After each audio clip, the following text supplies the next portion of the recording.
Hello and welcome to Higher Thinking on Higher Ed. I am Sharlyn Carrington of Content Strong Communications, the fractional communications and marketing leader of choice for post-secondary nonprofits and lean teams. Today, I am super excited to continue diving into the trends and challenges encountered by communications and marketing leaders in higher ed. And I am honored to welcome Jen Brock to the table today. Jen, it took us so long to get here, but I'm so happy we did it. Jen is a VP of Marketing and Communications at Mount Holyoke College, where she leads strategic equity-driven storytelling for a trailblazing institution. With experience spanning K to 12 and higher ed and agency work, she's a passionate advocate for inclusive education and mission-focused leadership. Big thank you again so much for bringing everything, your expertise, your insights, your energy, everything to this conversation. How are you doing? I'm great. It's great to be here, Charlotte. Thanks so much for making time for me. And thanks for talking about this. I feel like a lot of times higher ed and Marcom kind of gets pushed to the side. We're sort of the stepchild in some instances. And I love that you're kind of putting a focus on and attention on it because we have so much to share. And we really lead our institutions often behind the scenes by choice. There's a reason my LinkedIn profile calls me the wizard behind the curtain. I think a lot of us kind of live in the wings and the shadows, but the work we do is so exciting and so impactful. I love that you're putting a spotlight on it. Oh, thank you for saying that. I'm happy. You know what? It's been really great because so many people are exactly as you said, really interested in talking about it because we don't get the opportunity to We do that don't. at all, We right? don't. So I'd like to start a little bit with context, right? Like I did mention that just now a little bit in your bio. You've led communications across, K to 12, higher ed, nonprofit sectors. How has that kind of journey shaped your approach to storytelling and strategy at Mount Holyoke? Sure. So I think, if you look at my resume, if you look at my LinkedIn, you'll see there's a very strong thread, right? I've never worked corporate. I did a 4-month stint in corporate healthcare, not my people, not where I belonged, realized it really quickly. Also, I love education. I could never be a teacher. So I joke that I don't love kids. I love what kids get from school, right? Right. And I think, I think education's kind of the great superpower for everyone, right? Like you bring in a class of 500, 5,000, 50,000, and everyone starts from go. Right. I love what it can do in our world. I love what it can do to individual people. And I think for me, I had the gift of being a stay-at-home mom for 10 years, who consulted. So I was the one who was like at the zoo field trip, and then that night I was doing a comms plan for someone. And I had Right. really incredible clients who understood that the mom part came first. But the consultant part kind of kept my brain firing on all cylinders, right? And so when you've been home with kids for 10 years and you choose to go back full time, that was a choice. I was lucky that I didn't have to go back full time. I wanted to. My husband actually flipped and he became a stay-at-home dad Oh, that's because he amazing. had missed out for 10 years, right? Right. But when you're a mom and you choose to go back, you're making a choice essentially to put your time somewhere else. And Right. so every day for that first year or so, I would ask myself, was today worth leaving my kids? Right. Because it was a choice. And I knew I had chosen to do that, right? And they were fine. They were great. They were thriving. That was the like personal guilt of being like, I left them today. Was that worth it? And in Oh my education, God. nonprofit, it was worth it because I was doing work that mattered. I was doing work that was worth it. I was doing work where I felt like, yes, like my kids were great. And now 15,000 other kids were going to be a little better, right? Corporate side, not so much. I'm not someone who would ever sell coffee cups or hotels or cars, right? I don't care enough about it. So education has let me kind of do work that was meaningful. I think the storytelling is different in education nonprofit, but I think what we're seeing on the corporate side now is that they're getting the influence from the education nonprofit side, right? It's hard to sell things that no one cares about. Right. And especially with all of the dissonance and chatter and conflicting views nowadays, storytelling lets you show what that common thread is. And there's a part of humanity that goes through education and goes through nonprofits that I think you'll see corporate brands grab onto because Yes. they're realizing people don't really care about the bottom line anymore, right? No. It's the what's in it for me. Education has always gotten that. It is an emotional brand. You spend a lot of money on it, but you Yeah. decide with your gut and your heart. And I think for me, nonprofit and higher ed education, any education comms, gives you a chance to really talk about the people. And the Right. people is where the work matters, right? I think it's taking a story of, a student who maybe had adversity, or on the flip side, had every advantage. But they come to a college, they come to a high school, they come to a K-12, and they're sort of a blank slate. And blank slate, that potential for what could be, I think is where education comms really shine because we were all there. right? Everyone started not knowing what they wanted to do, what they wanted to major in, what their job was going to be. And for those who are lucky enough to have exposure to education, and it is luck, right? It's not just a Yeah. privilege. It's are your circumstances setting you up to have the right luck to be in those rooms, to be in those places. It can be life changing. I mean, we know higher ed has social mobility outcomes. I think for us on the storytelling side, it's how are you sharing those so that you're not just selling a college, right? But you're really introducing someone to it and building a relationship. They may not ever, you can only go to one college, Yep. right? So you can't go to all 15 you're interested in, but hopefully you're learning something from each one of those relationships and asking the hard questions like, why is that college not serving you in this specific way? Right. Why are we letting some people have access to something that should be available for everyone? Right. You know, I work for a private college with a very expensive price tag. We also give a significant amount of financial aid and scholarships. Our social mobility numbers are really strong. We have a huge amount of first gen students. So I think it's the high price tag can still come with a really significant amount of good that's not just for the people who can afford to write that really big check one time. I think that's a huge, I think there are several huge insights in everything that you just shared, but the one thing that really speaks out to me, as I think it's speaking out to everyone, frankly, across the sector, is this really going back to that value piece of post-secondary education. Like you talked about more than experience, you talked about really setting up your life Mhm. and being able to create that environment and being able to tell that story right off the bat so they can recognize and see themselves and see their future before they make that choice, which I It's think is not a just 4 years, right? I right, think for a long time we talked about college as a 4 year experience. It was the right, best experience of your life, right? It was right, all this. That's all true. I mean, we want these students to come and to thrive and to right, grow and to have the best 4 years. But we also know, I mean, specifically at Mount Holyoke, we're asking you to spend a lot of time and a lot of money right, in our institution. We also know firsthand, especially from our first gen students, especially from international students, these are life-changing 4 year experiences because it's affecting their families, yeah, right? That first generation student being able to get a higher job, to go to a graduate program, to get an MBA, that's not just one person having a yeah, chance to improve community. their circumstances. It's Absolutely. trickling to their families. It's a halo effect. You're having younger siblings maybe who now think, oh, I can aspire to that too, right? So I'll give you our posse program. We Right. have students where it's one posse scholar. The 2 year younger sibling is also coming as a posse scholar because that first sibling did it, right? They kind of cracked that Yeah. barrier and said, can be the first one in the family to go to college. And then the younger sibling at home is like, oh, wait, like now I can go, right? Now Yeah. parents realize, oh, this is an actual opportunity for us. It's not just closed off the families across town who can afford it, right? Posse lets us do this. I think we're also seeing students who come in thinking, I'm not sure what I want to do. I really didn't have the parent or the high school support to kind of Right. figure out what my major is going to be. Liberal arts colleges let you say, try all these things. Try it on. Maybe Yeah. you're a chemist. Figure it out. Maybe you're a artist. Maybe you're a humanitarian. Maybe you're a social justice advocate. You can try all of this. You can try it for 4 years. There's no penalty, right? You're going to still graduate with a bachelor's degree, Right. but you can shift and work versus taking a job when you're 18 and kind of sticking yourself into a path that this is what you're going to do. College, higher ed lets you say, what could you be?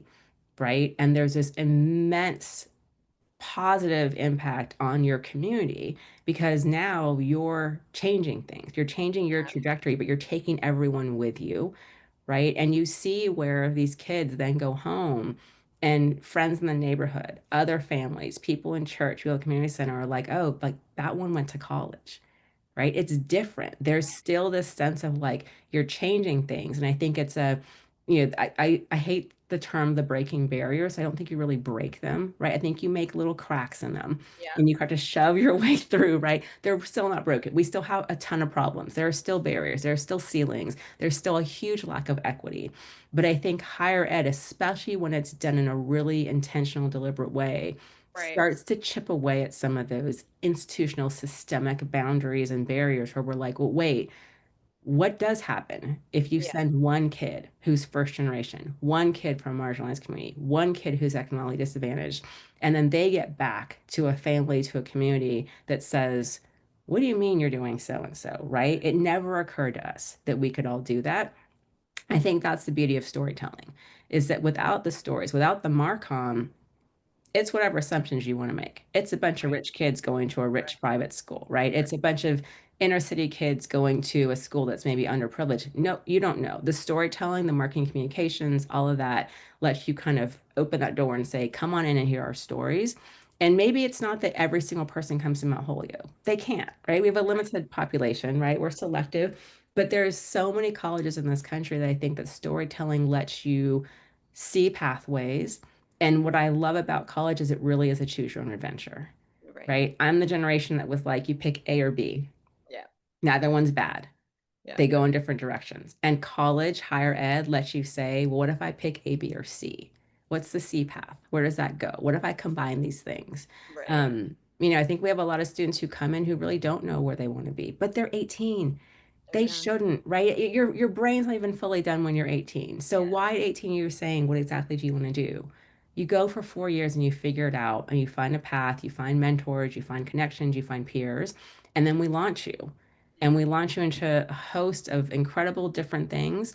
Some could be wildly different from what you thought you were going to be doing when you were 18 years old. What's interesting about that is and I always talk about this is this idea that you go through higher ed to gain that ability to think and to gain that ability to try different things. Yes. And I say that because, a career, exactly what you said, career trajectories so long ago where you take this one thing and you do it for 50 years. Right. We don't do that now, We right? don't. We sit here and we jump back and forth between Mhm. industries, between sectors, between Mhm. jobs, and we do different things. We try different things. You could start off as a restaurateur and end up as a teacher, and you can start off as Right. one thing and end up as something else. And that I think is a big value point and selling point for higher education as a whole. And I think people do miss that part of it, and it really does come down to storytelling. So I love that you talked about that. And thinking about that, I think about, broadly across the sector, some challenges that I think everyone is encountering. Mount Holyoke is a historic institution. It's navigating all of this rapidly changing landscape that we're in. What shifts are you seeing in how students and stakeholders are engaging with the college and how you're kind of adopting your communication strategies in response to that? You really did focus on storytelling. I wonder if there's Sure. anything else. So I think the biggest change we're seeing in you, it won't surprise you at all, right, is that there isn't not just an enrollment cliff, there's a demographic cliff, Yeah. right? People had less children. Yeah. I mean, that's going to have a consequence. You can't have a nation that has less children and the same number of colleges and the same number of seats and be like, well, there's less of this whole pool, but you're all going to be fine. You'll see we're not all fine, right? There are colleges closing every single day. I think even the best and the brightest and the strongest are still having the conversation on, what does it look like when there's just less? There's less for all of us to pick from.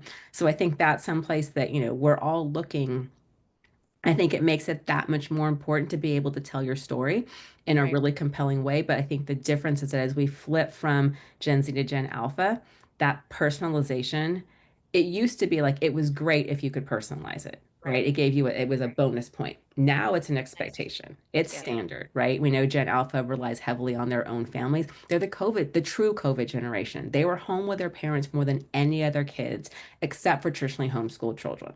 But for Right. the longest time, traditionally homeschool families were not the majority, right? Now we have these kind of what I call like the hybrid homeschool families. They didn't homeschool by choice. They homeschool because the pandemic told them you're home with Right. your kids every single day. But that means that parent influence, that family influence is much stronger. That means you're selling, you're marketing to Yeah. two very different generations who have Yes. one common goal, right? I think we're also looking at what is the value to your point, right? We have expensive price tags. We're Yeah. saying, come to us for 4 years. Give us your money, give us your time, give us your trust, and we're going to make you better, stronger, whatever it is at the out. That's a Yeah. big promise to make, right? And so I think we are looking at, what is that actual promise? Like, what are we giving that student who comes to us for 4 years? Right. Um, I think for us, it's, the strength of research paired with liberal arts. Mount Holyoke has a unique designation of being a Carnegie designated school, even though we Right. are a solidly liberal arts college. That's not common, right? To be able to come in as a first year, a second year student and to do lab research, right? Yeah. With award-winning faculty. We're not massive. We're not an R1. We don't want to be an R1. But that means that we can have, a 19-year-old working alongside someone who's got NIH grants, right? Now, Right. grants are kind of dicey right now. So we're Yep. also looking at, what's that financial model? How do we keep allowing those experiences to happen, even if the funding model shifts a little bit? I think Right. the biggest challenge that we're all going to have is it's a very competitive world. And it's not just competing with higher ed, right? You're competing with startups, you're competing with a gig economy, you're competing with AI. Um, both in terms of, do our students actually need us the way they used to? And are Right. we preparing them for jobs that don't exist yet? Exist. Yeah. Right? Yes. 5 years ago, if you came to a college 5 years ago to study comp sci, computer engineering, technology, IT, AI was this like, it was a buzz in very Right. tight circles, right? No one could have thought that the jobs you were doing wouldn't even be around the way they are right now, that you're Right. competing with an LLM, right? That you're trying to have to prove why that person is still needed. We don't know what could be in 5 more years, right? It's moving at light speed. And so that's both exciting and it's also daunting, right? Yes. Because you're asking someone to trust you for 4 years, that you're going to prepare them for what the Prepare them world for looks something like that in doesn't 4 years. exist. Yeah. And who knows what it's going to look like. I think it makes it even more important for us to have that value go beyond what your degree is on paper, right? I mean, it Right. really is about like, it's not what you think, it's how you think. Can you ask Exactly. those critical questions, right? In a world of AI and social media and so much that you're like, is that real or not? Can you decipher how to navigate through that? Because we can't tell you what those jobs will necessarily look like. And we can't tell you exactly what's going to happen in 3, 4, 5 years. But we know that your ability to try things out, right? To know who you are, to know your own story, to know how you fit within this framework of a really complicated nation and world is going to be what keeps you successful, right? And so the most we can do is kind of say, let's give you all the knowledge we can, help you grow to a place that when you launch in 4 years, whatever the landscape looks like, You will figure you're out going to how. have that armor on you in a sense, Yeah. right? You're going to be a little infallible in terms of going out and saying, I'm not afraid of it because I tried things for 4 years. Right. And failure is okay, right? Fast failure is okay. Being stagnant and waiting for someone to tell you what to do, that world doesn't exist. I mean, to your point, you don't take a job anymore at 18 and do it for 35 years and graduate with the gold watch, Right. right? You just don't. No one helps you along like that anymore. There's no pension plans. Right. There's very few career people who go into a job and just move up. I mean, we all bounce, Yeah. right? And we bounce in really erratic ways. And so I think having the ability to know that you have the confidence, you can learn quickly enough, Right. right? And adapt quickly enough, but you also understand how to use a mentor network, how to Right. lean on colleagues, how to find the information you need. It's a very self-serving world right now, so we're having to serve it to people, right? To young people, almost not spoon fed necessarily, but in like bites, Yeah. right? You can't give, That's how we people consume don't read a words. 25-page view book anymore, right? They want text messages and they want personalized emails and they want the content they want when they want it. So you have to be really, really agile, but still make sure they realize like just because you, Charlene, asked for this one thing, we know on this side, you also need the things you're not asking about. Right. Yeah. Because Yeah. that's the finding out. That's the exploring, that's the discovering. The beauty of higher ed comes from you have those surprises. Like I came in as a chemistry Discovery. major, did not ever want to take an art class, took one RCO class, and like my mind was blown. Right. And it made me a stronger chemistry major, but also a better, well-rounded person because I had no idea I would find a love for Matisse. Right. Like Right. we hear that all, if you look at Mount Holyoke's double majors, it's a wacky list, right? It's like I'm going to major in medieval literature, but also nuclear physics. And I'm Right. going to do this and do this. And those are some of the best minds, right? Because it's kind of taking these two things that usually one you're interested in studying and one you love individually, you Right. smash them together, right? And that's kind of where the magic happens. I feel like that's probably that in itself is the skill that people will need to be able to take with them as they move forward because of exactly that. We don't know what the landscape is going to look like. We don't know what it's going to be, and Right. you're going to need to be able to be agile in your jobs and figure out how this connects with this, Right. right? And then tell someone about it, right? And you have to, because if you're going to sell it, if you're going to make money off of it or be successful, Right. it can't just live in your own head. You have to be able to talk about it. And I think that's the biggest challenge across the board right now is that many of us, when we left higher ed, and many people who are leaving higher ed now, they feel like they weren't necessarily equipped with that. It's the Right. soft skill of understanding how to present themselves with, yeah, I took this class, but here's the transferable skill that I actually took away from that. And this is the way that I can apply it in different areas that actually serves you, an employer or a company or Exactly. whatever. I mean, we will often say, like, take if you take 15 grads in the same major, Yeah. right? Same high level of classes, exposure to great faculty, internships, all of that, and you line them up, right? You can point out the liberal arts grads and Right. the women's college grads Yeah. because they can talk about it. They don't just have the like technical, right, really high level like book knowledge. They can explain to you why this one's better. They can argue with you, right, in a really beautiful way. And they can talk to you about why it matters. And the Right. why it matters, I think, is sometimes what's lost in higher ed, right? You hear a lot of like, oh, well, it's so expensive. What do you get from it? Just go get job exposure. I agree with all that. It's why we push internships so much. It's right. It's why higher ed needs these kids to be working, interning, externing, That's doing all right. those things. The hands-on. And the education gives them the ability to communicate about it. Because I think, when we went to COVID generation, when we all live on our phones and it's all texting and G chatting and all this, what you lose is, can I sit in front of you and actually tell you why my work matters? Yeah. Because if I can't, we have a problem. Yeah. We have a big problem with expressing why you're spending your time doing something and why you're better than the person next to you, Right. right? And education is where you get the ability to be your own storyteller, but it's going to get lost, Yeah. right? Because I think a lot of universities aren't putting emphasis on, besides knowing what's in the book, Yeah.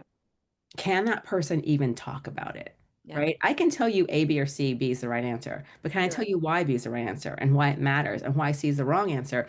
If you lose that ability, we're no better than the robots running Right. AI, Right. right? You're spouting back information. You're not actually synthesizing it and making it your own and Right. spinning it in a way that lets someone else be like, oh, now I Now understand. I get it. You just shoot an answer. Anyone can shoot an answer back.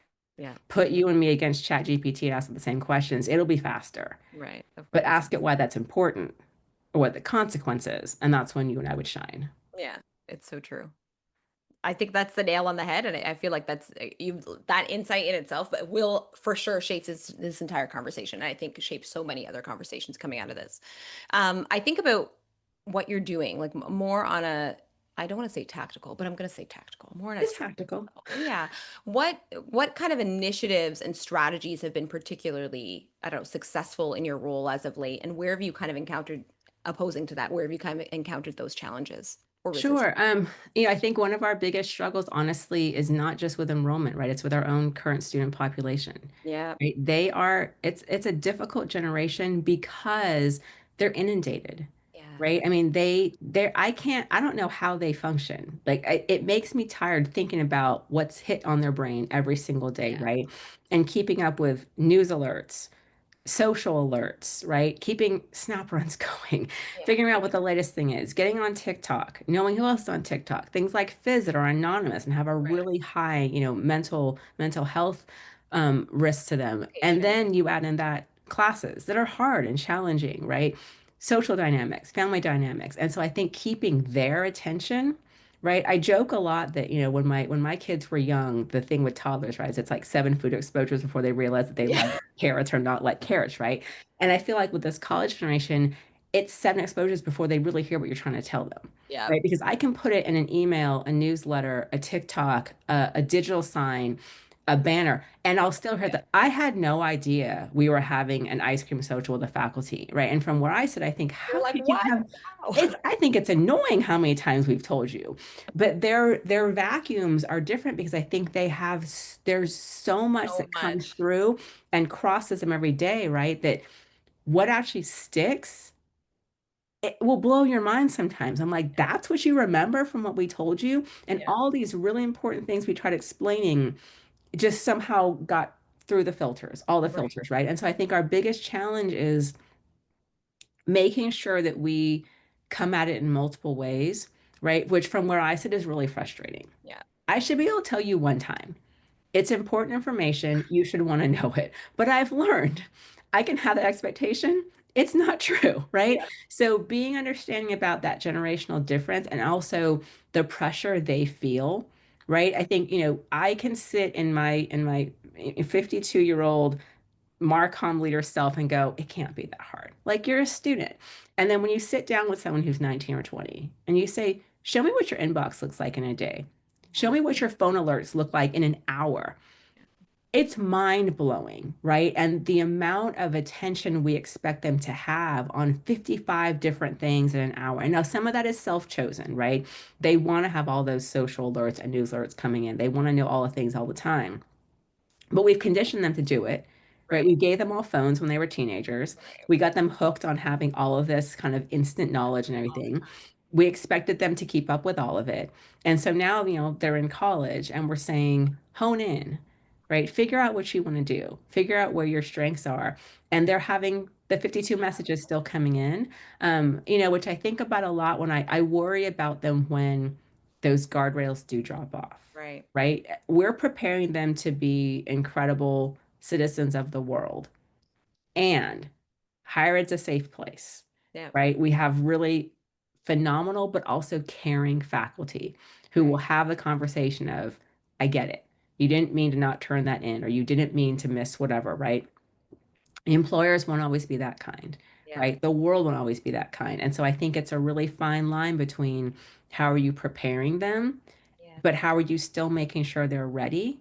I think from a marketing communications perspective, it's that it changes so quickly, So right? And the minute I get my staff like, okay, we're going to jump on this, you still don't jump on it instantly, right? You have to still yes. market test it, research it, make sure, get the systems in place. And by the time you do that, because it moves at light speed sometimes, we're behind. And so then you're playing catch up. And no one likes playing catch up because then you're scrambling or Yeah. you're making quicker decisions than you want to. You can't be strategic, right? You're being truly reactive and tactical in that moment. But if you don't do it, then you're not in that space, Right. right? And we know from how Gen Z and Gen Alpha work, if you're not in that space, you get one chance. Right. You're either there or you're not, Right. right? And if you're not, it's really hard to like clamor your way back in. So, for someone who likes to sit in the strategic, we're having to make some just go with gut. Yeah. And I'm lucky in that my staff runs the gamut from my age down to an almost recent grad. So Right. we do a lot of like, I'm not trying to make you the young person in the room, but I'm going to ask you as someone who's much younger than me, is this the right place? Is this, and and he'll be like, maybe, maybe not, right? And then on my side of it is like the okay, for the parents, Right. like the people who are paying the bills in many cases, is Right. this going to land the right way, right? And can we get it between both where we're not going to completely annoy one, but we're also not going to completely discount the other because Right. they're both in the conversation. And I think that's a huge point, specifically in higher ed, is this idea that your audiences are so vast, right? Like you're dealing with people It's from different hard. socioeconomic backgrounds, specific Yes. different ages, who have different interests across the board. They want to take different subjects. They want to be different things. It is difficult because it's hard. It's almost harder to target, right? Right. And you Um, don't always know, and right? you I think with a lot of like, retail and product marketing, someone who's going to buy coffee, they're at least interested in in coffee, coffee. right? With higher ed, Yeah. they may not be fully interested in coffee. They may be Right. skeptical or testing it out or have no idea. They don't come to us with, a dossier that says we can buy data. But when Right. you're buying data, you're making assumptions, Yeah. right? That the person who checked that box when he took the PSAT, that's still a circumstance, right? And first gen means different things to different people, right? Everyone's backgrounds can sound similar as profiles, but in the details of it, right? Is it a single parent home because the parents are divorced or because one parent died or because one parent's Right. incarcerated? Like Right. those are vast differences in how that person's going to come to us. We may not know that, right? And now with SCOTUS rulings, we know even less, right? Because we can't ask certain questions. So I think that, the beauty of holistic admissions is that that essay will tell us who are you really? Because we Right. do want to get past the check boxes and we Right. want to get past the demographic profile, but it's hard to know what is this young person bringing to us Right. and what do they not get the chance to have, Right. right? Because it's not fair otherwise. Is Like that your biggest challenge, you'd say? Like, would you say that's your biggest challenge right now? I think our biggest challenge right now is what happens nationally and globally, right? Like we're having to deal with what everyone's having to deal with, which is, higher ed as a whole is under attack, Right. right? We have 22% international students. We have kids coming from countries with travel bans, Right. right? And what does that look like for them, right? For their families, and what does it look like for us financially? Right. We also have we are a gender diverse women's college, Right. right? In the 70s, there were 200 women's colleges. Right. There are currently 29. and we are one of them. And in a time when DEI is under attack, women's colleges, as our president said, that's a DEI initiative, right? We were founded because women were not being educated, Right. right? So you fast forward to now, we exist in a space where marginalized people still face a ton of challenges, Yes. right? And we have chosen to be gender diverse. We have chosen to remain a women's college. And those two things put us in a really challenging situation sometimes, right? A small percent of high school students actually want a women's college. A small percent can pay for a liberal arts college that's private. So I think, but through all of that, we know why we matter. And Right. we know why, especially now, it's so important to make sure that gender diverse people are seen, to make Right. sure women are educated and go into leadership roles, right? Like we've seen when you threaten democracy, right? Education is what kind of keeps people going and moving forward.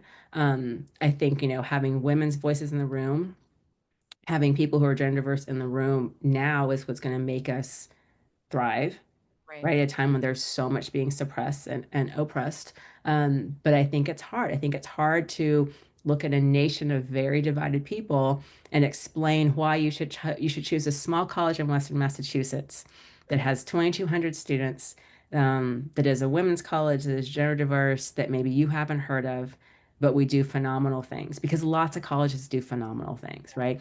I'm not trying to attract every student. I'm Right. trying to make sure the ones who are going to work for us find us and we find them. But it is a sea of cacophony right now, Right. Right. right? And I think it's we try to I say we speak up for kind of who we are. Um, and we know we are marketing a Yeah. very expensive commodity, right? Small liberal arts colleges, we're very expensive. Right. We know we are.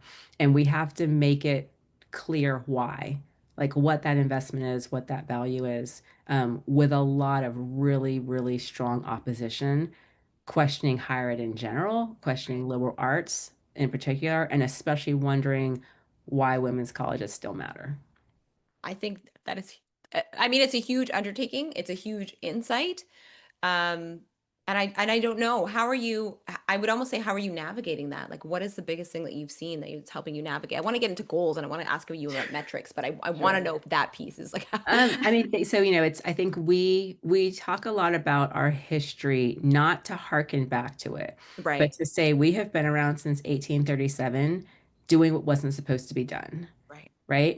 I mean, our founder literally went door to door with a little bag collecting right. money because she was like, I refuse to accept that women can't be educated, right?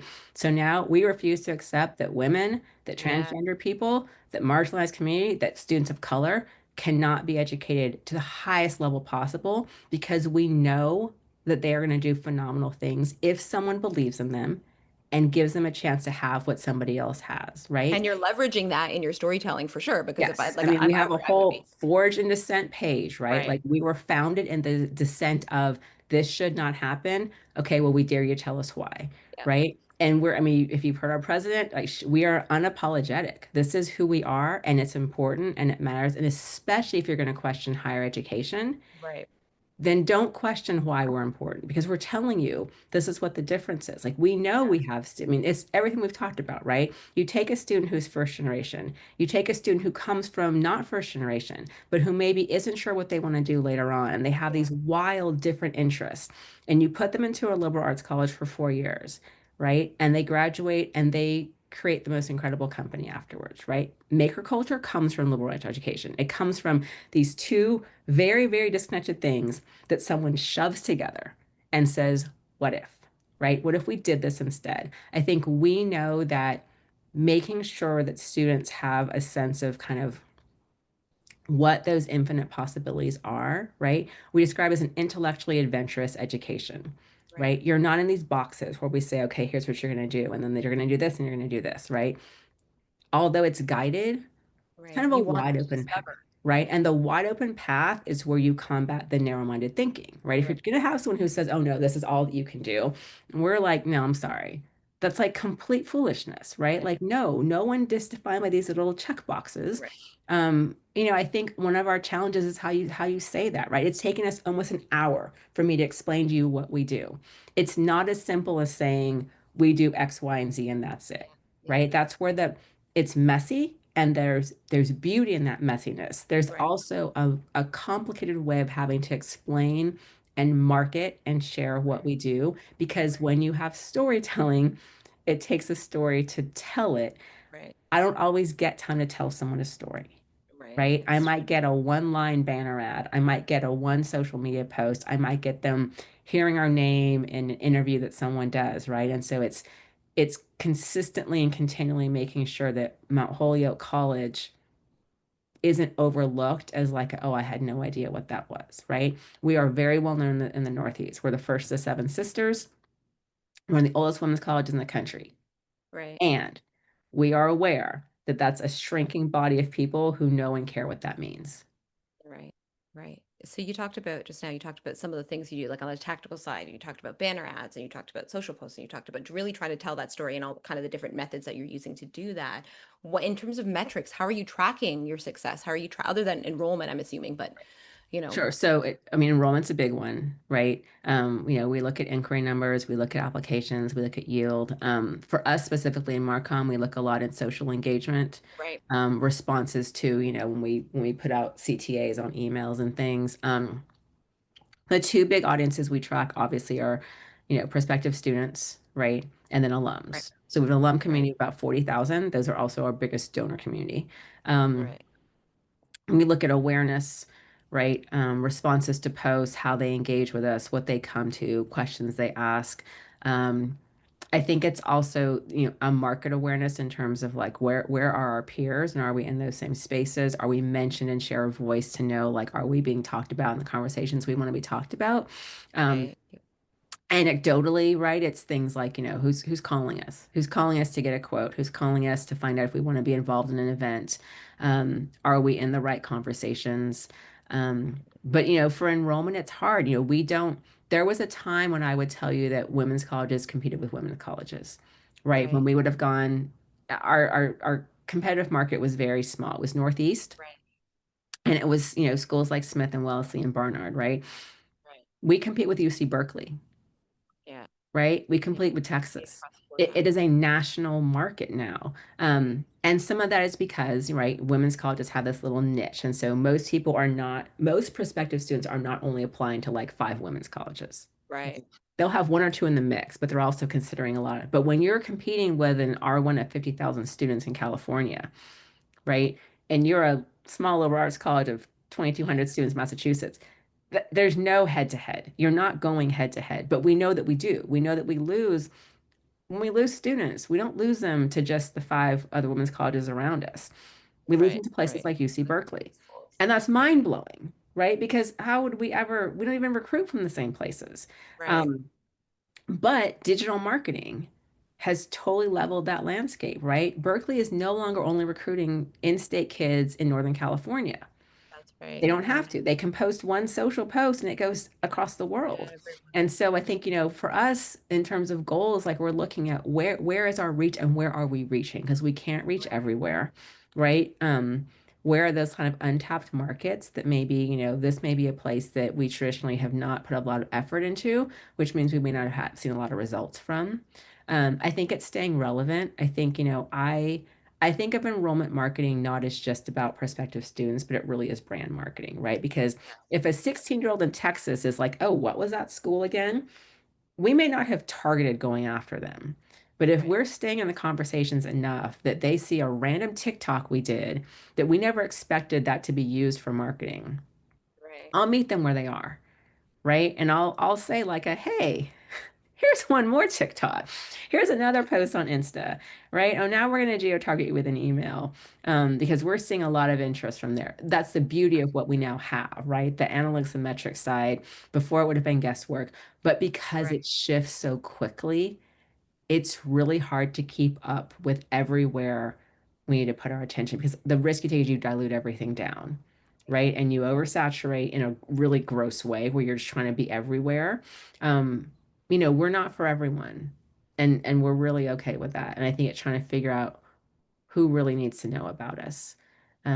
It's also And time consuming to be everywhere, and it's expensive to be everywhere, and it you like is. you And lose it's your effort. Like ineffective. It's right? ineffective. Like it's ineffective. We're not going to be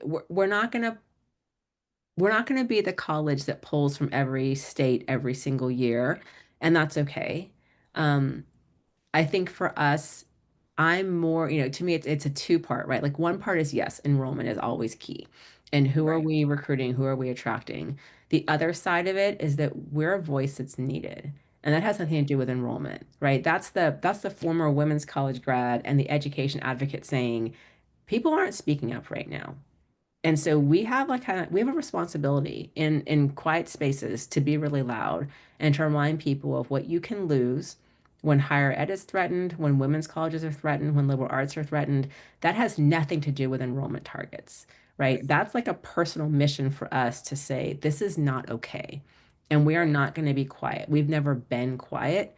And if no one else will say the uncomfortable and hard words, then we're going to because that's how we are founded. Right. So I And think that's I where, look at things on, it's not even PR. It's sort of just being true to who we are. And if we're not true to who we are, we may as well close our doors, right? Because it's a mission for a reason, right? And I think we're not going to stop talking and saying and questioning, questioning. and kind of, proclaiming to the world that this matters. Higher education matters. Women's Yeah. colleges matter. Gender diversity matters. It makes everyone better. And And if that's where you're you'll going to see. look for the future, Yeah. education is the way to get there. Yeah, and I feel like that's where you'll see that connection between brand identity and people self-identifying with your brand as Yes. something that's a part of themselves and why they choose to go to an institution like yours. Yeah. I have one last question for you, and it's a Yep. question I ask everyone, and it's, if I give you that magic wand right now and you could wave it across and remove that one big barrier that's standing in your way, what would that big barrier be and what would that mean for what would that transformational impact be, I guess, for your work? Yeah, that's a good question. I think the barrier would be the national misunderstanding about what liberal arts means. Liberal has Right, become a bad word in a lot of right. places. And the word liberal from a political standpoint and the word liberal from liberal arts could not be more different, right? And Different. I don't have the ability, the time, or the money to educate our entire nation on Yeah. why liberal arts is not a bad phrase, Right. right? If I could, you cannot show me a single parent who would not want that for their child, right? The Right. chance to learn and to be educated and to have the ability to take hard information and combine it and twist it and understand it and do incredible things with it and to, reach into majors and classes and programs that they might not have any interest in, but see through lines in their thinking and in understanding how this all comes together and makes your brain better and makes those connections, and exposes you to ways of learning and being able to write and talk, right? And communicate who you are. Any parent would want that. Yeah. And a lot of people hear liberal and the wall Yeah. goes down, right? And so Yeah. if I could basically just do like a national primer on why liberal arts is not a bad word and why Right. you actually want that for your kid even before college, right? The best K-12 programs take a liberal Right. arts approach. They expose children to a number of things. It does not mean your family's ideology and values are threatened. It actually means they will Totally strengthen agree. because that child will understand how you live in a very complicated world and hold on to the values that you have. Right. That to me for higher education would be like a sweeping change. If we could just get past the barrier with the name and not Yeah. worry about that part doesn't really matter, right? Here's the potential gifts your child is going to have from this education. Most kids get it, right? They understand. They don't want to just take chemistry or Right. just take English classes. They understand what that means. Right. A lot of parents don't. And I think Yep. liberal has become convoluted with politics, and it's Yep. hurting a lot of really incredible colleges because people are not willing to get past that barrier of a word. Right. Right. I think that's a huge insight. I don't know. I have zero solutions for you on that one other than, Yeah, if we we could need to solve continue to that, build partnerships. right, we'd like take over the world. So, And we would take over the world for sure. We probably need some of us to take over the world. I'll leave that there. Jen, thank you so much. I mean, huge, huge insights I've gotten from this conversation. You shared your time, your experience, your perspective. It's been such a thoughtful and generous conversation. To our listeners, to our watchers, I hope the episode sparked ideas, affirmed your own experiences, or I don't know, helped you see a challenge in a new light, I guess. If you're a communications or marketing leader or any leader in higher ed across the board and you want to contribute to this conversation, we'd love to hear from you, because the truth is these conversations are more than just talk. They really are ideally a shared roadmap for the future of our field. So let's get to work. Thank you so much, Jen. Thanks for inviting me in. It was great talking to you.